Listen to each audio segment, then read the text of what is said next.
O vídeo de hoje vamos fazer uma análise do Evangelho de João, capítulo 1, versículo 3, e ver como algumas traduções verteu esse texto. Então, vamos lá.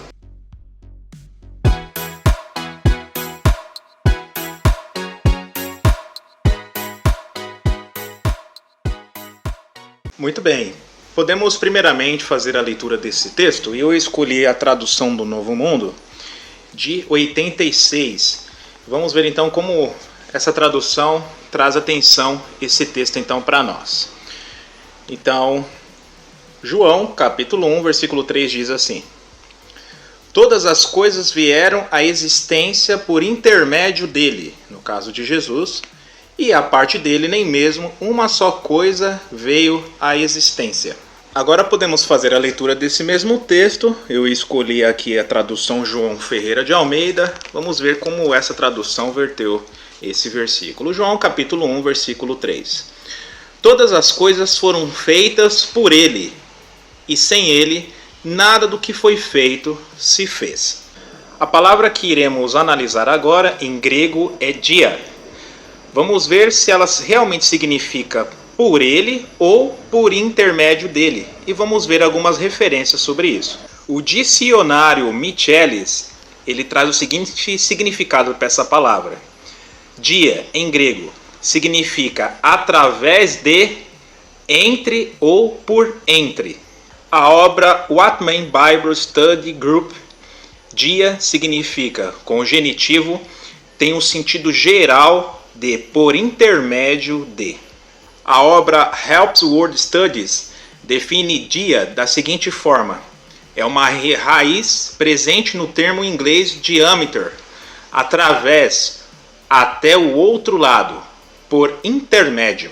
A concordância de Strong também deixa claro que uma construção genitiva dessa palavra dia tem um sentido de através de ou por intermédio de.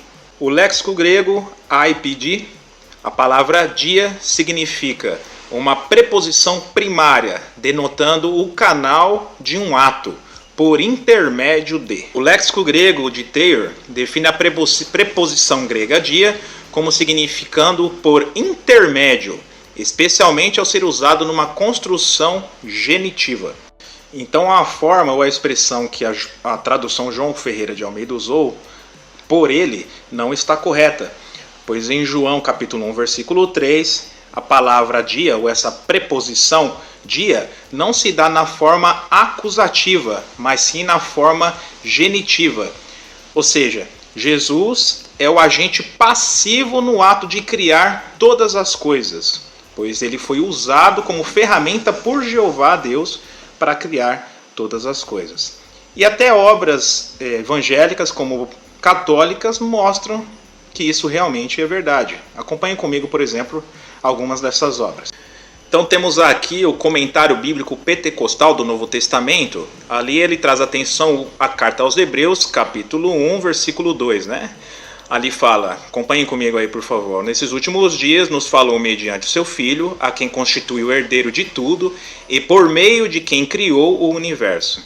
E veja só o que essa obra mesmo comenta sobre esse texto. No versículo 4, ele é o Criador mediato, ou seja, Deus. O uso da preposição por informa o leitor com precisão que o Criador original era Deus, Pai, que criou todas as coisas pela palavra que é Jesus.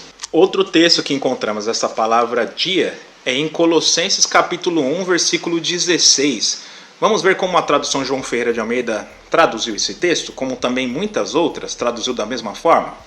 Ela diz assim: Porque nele foram criadas todas as coisas, quer nos céus, quer na terra, visíveis, invisíveis, sejam tronos, sejam dominações, sejam principados, sejam potestades, tudo foi criado por ele e para ele. Então aqui no começo temos a expressão, porque nele foram criadas todas as coisas. Será que essa expressão está correta? A resposta é não. Semanticamente essa palavra não está correta. Aliás, ela acaba sendo bastante estranha, né? Vamos dar um exemplo? Suponhamos que você esteja construindo uma casa e chama lá um pedreiro para fazer essa obra para você. Quando terminou, né, a obra, a pessoa, um conhecido fala assim, puxa, terminou aí a obra, né? Ficou muito boa a construção. A minha casa foi construída no pedreiro. Oi, como assim a casa foi construída no pedreiro? A expressão correta seria: a casa foi construída por intermédio do pedreiro fulano de tal. É um pedreiro bom e coisa e tal. É a mesma coisa. Se torna um tanto sem sentido essa expressão nele, né? Mas como vimos aqui, a expressão dia significa por intermédio dele. E é justamente isso que a tradução do Novo Mundo se preocupou em traduzir o texto de forma correta, dando mais sentido ainda ao texto. Quando ela traduz o texto por intermédio de Jesus, todas as outras coisas foram criadas. Expressão essa que muitos criticam, porque de forma ignorante eles falam que essa palavra não existe no grego. Mas esse assunto foi abordado inclusive em um dos vídeos sobre será que a tradução do Novo Mundo adulterou o texto de Colossenses capítulo 1, 16, que eu convido vocês então a analisar esse texto. Afinal, ou aliás, até mesmo uma pessoa comentou aqui nesse canal falando desse texto, né? Falando que esse texto, essa palavra outras não deve estar inserido ali no texto, que nós usamos aqui referências muito rasas, e ele indicou uma pessoa especialista em grego que explicaria esse texto de maneira muito mais aprofundada, mais acadêmica, e eu fui atrás então dessa referência que ele me deu. Eu olhei no blog, no site dessa pessoa, o autor desse site. Lá ele já se identifica que é doutorado em teologia, mestrado em teologia na faculdade de Dallas, nos Estados Unidos. Eu falei, rapaz, esse cabo deve ser bom, hein? Você é o bichão mesmo, hein, doido? Analisei os argumentos referentes a essa palavra panta, né?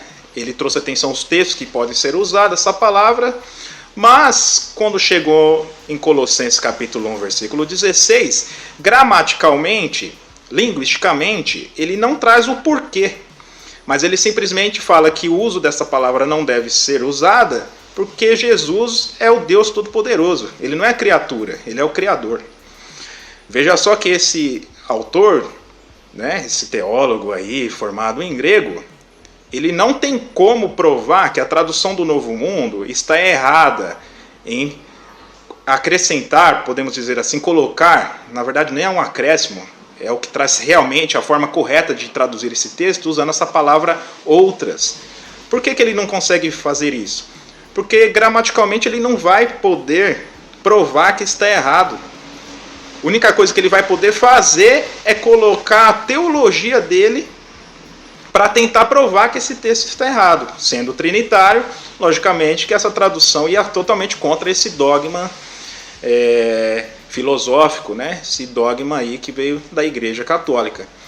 Então, gramaticalmente, linguisticamente, ele não vai conseguir provar porque é uma forma correta, é uma forma possível de traduzir o texto. E quando se usa então a palavra dia de forma correta, como por intermédio, aí acaba de trazer mais sentido ainda ao texto, muito diferente do que a maioria das traduções aqui, como por exemplo João Ferreira de Almeida e outras que colocaram nele ao invés de intermédio dele, que é um sentido que realmente a Bíblia ela não está transmitindo. E comentando a respeito desse texto, a obra John Mackenzie, que é uma obra católica, veja só o que ela fala a respeito desse texto de Colossenses 1,16.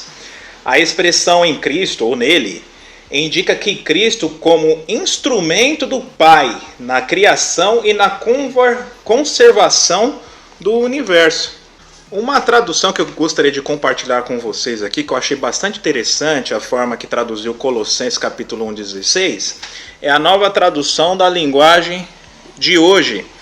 Embora essa tradução ela não usa essa expressão todas as outras coisas, mas ela ajuda bastante a entender esse texto. Veja só como ela traduziu então esse versículo. Ó. Pois, por meio dele, de Jesus, Deus criou tudo no céu e na terra, tanto o que se vê como o que não se vê, inclusive todos os poderes espirituais, as forças, os governos e as autoridades. Veja só, por meio dele, de Jesus, e para ele, Deus criou todo o universo. Uma tradução que eu achei bastante interessante e que, ao meu ver, talvez também seja a sua opinião, traz atenção que a forma que a tradução do Novo Mundo verteu esse texto faz bastante sentido, pois essa forma que essa tradução também verteu o texto nos ajuda a entender que Deus criou todas as coisas por intermédio de Jesus Cristo. Mais uma vez, quero agradecer por assistir esse vídeo até o final. Se gostou, compartilhe essas informações, se inscreva, dê o seu like, compartilhe com mais pessoas e espero vocês num próximo vídeo. Até mais!